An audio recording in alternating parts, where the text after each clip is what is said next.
Bonjour et bienvenue dans cette vidéo dans laquelle je vais vous présenter ce que j'utilise pour faire mes choix de trading et ce que je mets à votre disposition pour vous aider à trader. Donc ce que je mets à votre disposition, ce sont différents indicateurs qui vont vous aider à savoir si on est plutôt baissier, si on est plutôt haussier. Donc je détaillerai bien évidemment chacun de ces indicateurs pour vous aider. Et puis j'ai des résumés. J'ai des indicateurs qui sont des résumés. Donc il y a ceux-là qui nous permettent de savoir qu'on est plutôt vert ou plutôt rouge. Vous voyez, ici, on est plutôt rouge et on est encore malgré tout haussier. Donc là, c'est un avertissement qui nous indique d'une certaine faiblesse.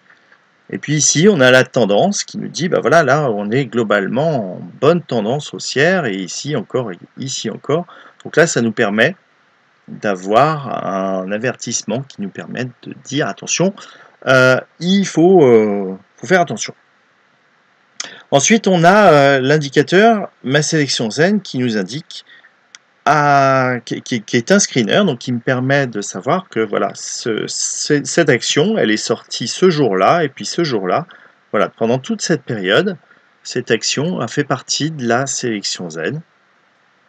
Donc ce n'est pas parce que elle n'en fait pas partie que il ne faut pas être dedans.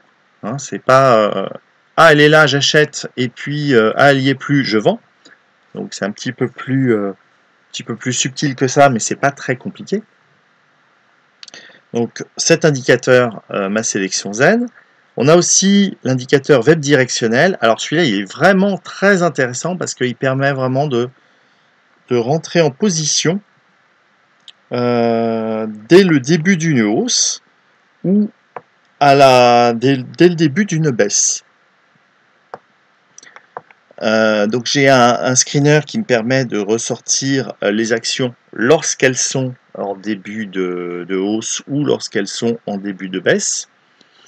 Voilà, donc là le RSI, c'est pas moi qui l'ai inventé, mais c'est un indicateur que j'utilise.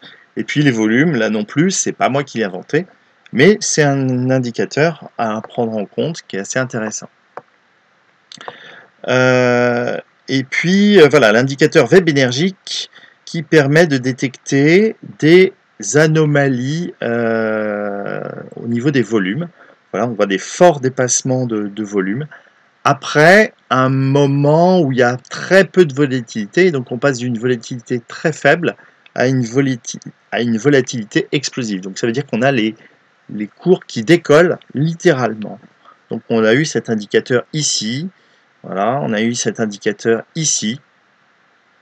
Et puis dans le web confiance, d'ailleurs, on a aussi, c'est un double indicateur parce que là-dedans, quand il y a une petite pastille noire, ça permet de savoir qu'on a un plus haut annuel. Donc on a plusieurs informations dans cet indicateur. Sachant que, voilà, là j'ai mis à l'écran l'ensemble des indicateurs, mais vous verrez que on n'est pas obligé de tous les utiliser. Et puis, à votre disposition, vous aurez également pas un, pas deux, pas trois, mais 4 screeners. Non, d'ailleurs, pas 4, 5 screeners. Rien que ça. Donc, vous aurez mon indicateur signal d'achat, qui est l'indicateur que j'utilise le plus, enfin, qui est le screener que j'utilise le plus, parce que c'est celui qui vous permet de détecter en début de hausse ou en début de baisse, les moments où c'est intéressant de se positionner. Voilà, donc par rapport à cette action, par exemple, voilà, on avait ici un niveau d'entrée qui était signalé, avec en plus l'indicateur web énergie qui nous disait, tiens, il y a une augmentation forte des volumes. Donc là, on est sur une penny stock, donc c'est pas forcément significatif, mais ça fonctionne quand même assez bien. Si je prends une action qui a un peu plus de valeur, par exemple Home Invest, qui alors que je trouve pas super jolie, hein, quand on voit une action comme ça qui a des grandes mèches, c'est pas joli. Mais on avait ici quand même, ouais, elle est vraiment pas belle, hein. Elle est vraiment pas belle. En plus, on voit que bah, les signaux sur celle-là, elles sont pas super géniaux. Donc c'est pas une sur laquelle je vais m'étendre. Donc il y a le screener qui est une chose qui va vous permettre de dire voilà, on est plutôt haussier, on est plutôt baissier, c'est plutôt intéressant de se positionner à la hausse, plutôt intéressant de se positionner à la baisse. Celle-là, c'est potentiellement intéressant, mais là on voit qu'on est dans un range, on voit que les cours ils oscillent sur toutes les moyennes mobiles. Donc oui, un jour ça va être intéressant. On a les cours qui sont sous la moyenne mobile à 200 périodes. Cette action, elle n'inspire pas spécialement confiance. Donc tout ça, c'est des choses que je vous expliquerai et qui permettent d'éviter de se précipiter sur le premier titre venu. Voilà, donc Esperit, si on regarde Esperit, bah c'est pareil, effectivement, on a un point d'entrée ici qui est signalé en journalier, avec un signal explosif qui était donné ici. Donc ça peut être intéressant de se positionner, mais on est avec une moyenne mobile à 200 périodes. Donc on a ce niveau-là qui risque d'être un niveau de frein, les 72 centimes là, où ça ne veut pas dire qu'elle ne va pas les dépasser. C'est-à-dire que si elle les dépasse, ça deviendra certainement très intéressant de se positionner. Mais en attendant, on est sur une action qui est plutôt spéculative. Voilà, donc si on trace ici une résistance, on peut éventuellement aller chercher les 66 centimes. Voilà, mais on est sur une action qui est plutôt risquée. On a quand même des volumes intéressants qui sont en augmentation. Alors les volumes qu'il faut, voilà, donc 2000 cas, donc 2 millions de titres échangés. Bon, ça commence à faire un petit peu de sous, sachant qu'on est sur une action qui n'est pas très chère. Donc il faut quand même relativiser. Donc comme autre titre, hein, donc là, il n'y a pas forcément des choses très intéressantes. On peut peut-être regarder, là j'étais en journalier, on peut regarder sur un horizon hebdomadaire ce qui nous a sorti. Et on va regarder ce qui... il y a quand même beaucoup de monde. Donc on va regarder, on va trier par volume, et puis on va regarder des actions voilà, qui sont à des prix... on va pas chercher dans les pennies. Voilà, donc ici, on a un signal d'achat. Voilà, on a un niveau de prix intéressant.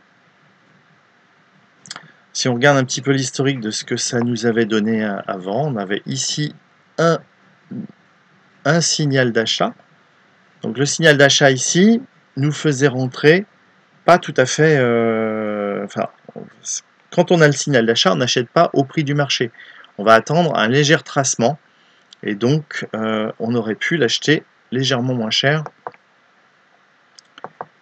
Précisément, on aurait pu l'acheter. Donc le jour du signal, il est là. Hop. Le jour du signal, il est là. Voilà, donc on aurait passé son ordre à 29,54 €. Donc, hop, c'est quand même pas mal. Hein, c'est pas le plus bas, parce que le plus bas c'était là. Mais voilà, en tout cas par rapport à ma stratégie, c'est ce que j'aurais fait. Donc on aurait acheté ici à 29,54 € avec un stop à ce niveau-là. Et puis ensuite, qu'est-ce qu'on fait? Eh ben, on attend tranquillement d'avoir ce niveau de prix là qui est atteint. On va en vendre la moitié. Voilà. Donc on va passer un ordre de vente éventuellement. On va passer un ordre de vente ici. Et en passant un ordre de vente ici, on peut remonter son stop. Voilà. Donc si je vends à ce niveau-là, voilà, à ce niveau-là, vous voyez que pour ne pas perdre d'argent, il faut que j'ai mon stop qui soit positionné là. On va pouvoir remonter au dernier plus bas, donc à peu près à ce niveau-là. Ce qui fait que même si le cours descend en dessous, eh ben, on gagnera de l'argent, sauf évidemment s'il y a un gros gap. Mais après, au fur et à mesure des nouveaux plus hauts, on va remonter le stop. Voilà, voilà. Donc ce qui est intéressant, c'est de regarder aussi les l'historique d'un cours pour voir si il est plutôt efficace, si l'indicateur est plutôt efficace ou pas par rapport au cours. Il y a des indicateurs qui réagissent mieux que d'autres. Mais en tout cas, moi j'ai constaté que voilà, dans la durée, il est relativement fiable. Et voilà, donc si on récapitule, est-ce que je vous ai parlé de tous mes screeners? Je ne crois pas. Donc j'ai le web signal d'achat, j'ai le web signal d'achat-vente. Donc lui sort et les actions qui sont acheteuses et les actions qui sont en début de vente. On a la sélection Zen. J'ai aussi la sélection Zen sans limite de prix.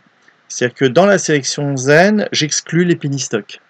Voilà, mais si vous voulez regarder ce qui est en sélection, ce qui est en forte tendance haussière et qui a des chances de continuer à monter, bah, la sélection Zen sans limite de prix, ça va vous permettre de faire votre sélection sans cette contrainte du prix. Donc on va retrouver Vivendi, on va le retrouver dans les deux. Et puis vous allez retrouver par contre des penny stocks qui sont dans cette sélection. Et puis le web explosif qui permet donc de détecter les actions donc sur le marché que vous souhaitez. Donc là je l'ai mis sur le NYSE.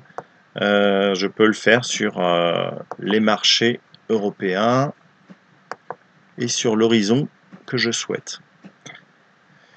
Donc ça fonctionne même si vous avez accès aux données journalières et horaires, ça fonctionne sur tous les horizons de temps.